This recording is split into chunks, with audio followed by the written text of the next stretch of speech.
اعوذ باللہ من الشیطان الرجیم بسم اللہ الرحمن الرحیم وقضى ربك الا تعبدوا الا اياه وبالوالدین احسانا اما بعد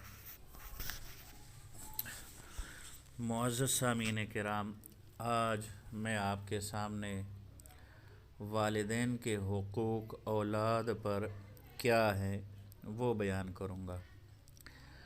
رسول پاک صلی اللہ علیہ وسلم نے جس طرح ماں باپ پر اولاد کے حقوق اور اس سلسلہ کی ان کی ذمہ داریاں بیان فرمائی، اسی طرح اولاد پر ماں باپ کے حقوق اور اس سلسلہ کے ان کے فرائض وہ بھی شریعت نے بتلائے، بلکہ اس کو آپ علیہ الصلوۃ والسلام نے اپنی تعلیم اور ہدایت میں جزء ایمان کا درجہ دیا، ایمان کا حصہ۔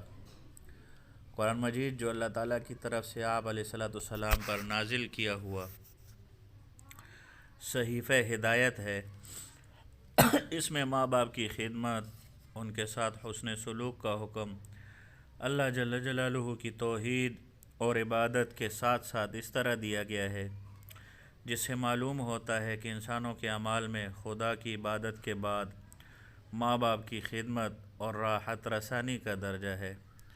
چنانچہ سورہ بنی اسرائیل میں ارشاد فرمایا گیا ہے، وَقَضَى رَبُّكَ أَلَّا تَعْبُدُوا إِلَّا إِيَّاهُ وَبِالْوَالِدَيْنِ إِحْسَانًا، تمہارے رب کا قطعی حکم ہے کہ صرف اسی کی عبادت اور پرستش کرو اور ماں باپ کے ساتھ اچھے سے اچھا برتاؤ اور ان کی خدمت کرو۔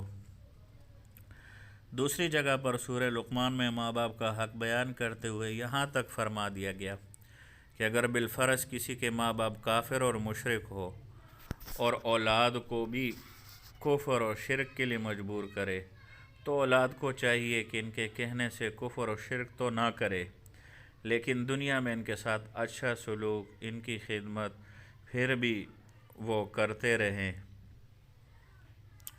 وَإِن جَاهَدَاكَ عَلَىٰ أَن تُشْرِكَ بِي مَا لَيْسَ لَكَ بِهِ عِلْمٌ، یہ والی آیت اس میں اللہ جل جلالہ نے فرمایا ہے۔ بہرحال احادیث مبارکہ میں بھی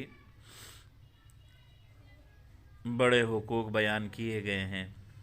مثلا حضرت ابو امامہ رضی اللہ تعالیٰ عنہ سے روایت ہے کہ ایک شخص نے رسول اللہ صلی اللہ علیہ وسلم سے پوچھا، حضرت اولاد پر ماں باپ کا کتنا حق ہے؟ آپ نے فرمایا کہ وہ تمہاری جنت اور دوزخ ہے۔ مطلب یہ ہے کہ اگر تم ماں باپ کی فرما برداری اور خدمت کرو گے اور ان کو راضی رکھو گے تو جنت پالو گے، اور اس کے برعکس اگر ان کی نافرمانی اور اظہار ثانی کر کے انہیں ناراض کرو گے، ان کا دل دکھاؤ گے تو پھر تمہارا ٹھکانہ دوزخ میں ہوگا۔ الامان والحفیظ، اللہ بچائے۔ حضرت عبداللہ ابن عمر ابن عاص رضی اللہ تعالیٰ عنہ سے روایت ہے کہ رسول پاک صلی اللہ علیہ وسلم نے ارشاد فرمایا کہ اللہ تعالیٰ کی رضامندی والد کی رضامندی ہے، اور اللہ جل جلالہ کی ناراضگی وہ والد کی ناراضگی میں ہے۔ حدیث کا مطلب یہ ہے کہ جو اپنے مالک اور مولا کو راضی رکھنا چاہے وہ اپنے والد کو راضی اور خوش رکھے۔ اللہ کی رضا حاصل ہونے کے لیے والد کی رضا جوئی شرط ہے، اور والد کی ناراضگی کا لازمی نتیجہ اللہ کی ناراضی ہے۔ لہٰذا جو کوئی والد کو ناراض کرے گا وہ رضا الہی کی دولت سے محروم رہے گا۔ اس حدیث میں والد کا لفظ آیا جو عربی زبان میں باپ ہی کے لیے استعمال ہوتا ہے، ماں کے لیے والدہ کا لفظ بولا جاتا ہے۔ اس بنا پر اس حدیث میں ماں کا ذکر صراحتاً نہیں آیا، لیکن چونکہ دوسرے حدیث میں ماں کا تذکرہ آئے گا انشاءاللہ، اس بارے میں ماں کا درجہ باپ سے بھی بلند اور بالا تر بتایا گیا ہے، اس لیے ماں کی خوشی اور ناخوشی کی بھی وہی اہمیت ہوگی، اس کا بھی وہی درجہ ہوگا جو اس حدیث میں باپ کی ناراضگی اور رضامندی کا بتایا گیا ہے۔ ماں کا حق جو ہے وہ باپ سے بھی زیادہ ہے، چنانچہ حضرت ابو ہریرہ رضی اللہ تعالیٰ عنہ کی روایت ہے کہ ایک شخص نے رسول پاک صلی اللہ علیہ وسلم سے دریافت فرمایا کہ مجھ پر خدمت اور حسن سلوک کا سب سے زیادہ حق کس کا ہے؟ آپ نے ارشاد فرمایا کہ تمہاری ماں امک۔ اس نے پھر کہا میں کہتا ہوں۔ اس نے پھر پوچھا کہ پھر کس کا؟ آپ نے پھر فرمایا ثم امک، تمہاری ماں۔ پھر آپ نے فرمایا کہ میں کہتا ہوں تمہاری ماں، اس کے بعد تمہارے باپ کا حق ہے، اس کے بعد جو تمہارے قریبی رشتہ دار ہو، پھر جو ان کے بعد قریبی رشتہ دار ہو ان کا حق ہے۔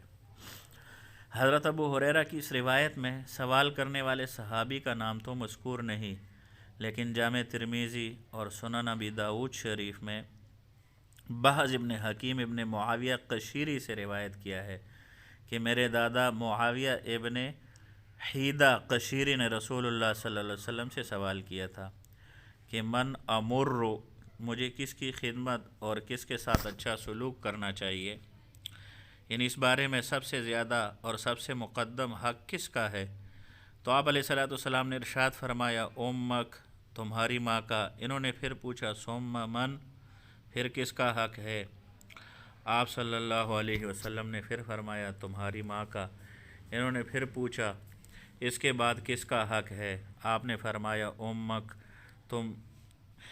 انہوں نے اس کے بعد پھر پوچھا ثم من، ماں کے بعد کس کا حق ہے؟ تو پھر چوتھی دفعہ آپ نے فرمایا اباک ثم الاقرب فالاقرب، ماں کے بعد تمہارے باپ کا حق ہے، اس کے بعد درجہ بدرجہ اہل قرابت رشتہ داروں کا حق ہے، ان کے ساتھ اچھا سلوک اور احسان کیا جائے۔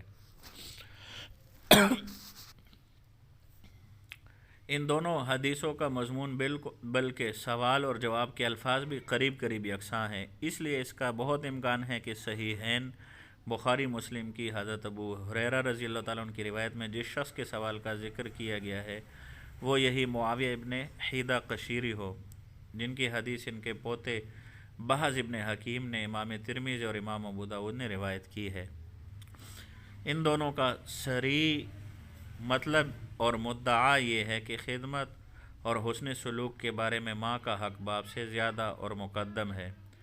قرآن کریم سے بھی یہی معلوم ہوتا ہے، کیونکہ کئی جگہ اس میں ماں باپ کے ساتھ حسن سلوک کی تاکید کے ساتھ ساتھ خاص طور پر ماں کی ان تکلیف اور مصیبتوں کا ذکر فرمایا گیا جو حمل اور ولادت میں اور پھر دودھ پلانے اور پالنے میں خصوصیت کے ساتھ ماؤں کو اٹھانی پڑتی ہے۔ بہرحال ان احادیث مبارکہ میں اللہ جل جلالہ نے رسول پاک صلی اللہ علیہ وسلم نے والدین کے جو ہے حقوق بیان کیے ہیں۔ آخری ایک حدیث سنا کر پھر بات ختم کرتا ہوں۔ حضرت عبداللہ ابن عمر ابن عاص سے روایت ہے کہ ایک شخص رسول اللہ صلی اللہ علیہ وسلم کی خدمت میں حاضر ہوا اور عرض کیا کہ میں جہاد میں جانا چاہتا ہوں۔ آپ نے پوچھا کیا تمہارے ماں باپ ہیں؟ اس نے کہا ہاں ہے۔ آپ نے فرمایا تو پھر ان کی خدمت اور راحت رسانی میں جد و جہد کرو، یہی تمہارا جہاد ہے۔ غالباً رسول اللہ صلی اللہ علیہ وسلم پر یہ بات منکشف ہو گئی تھی یا کسی وجہ سے اس کے بارے میں شبہ ہو گیا تھا کہ اس آدمی کے ماں باپ اس کی خدمت کے محتاج ہے، اگر یہ ان کو چھوڑ کے ان کی اجازت کا بغیر جہاد کے لیے آ گیا۔ اس لیے آپ صلی اللہ علیہ وسلم نے اس کو یہ حکم دیا کہ وہ گھر واپس جا کر ماں باپ کی خدمت کرے۔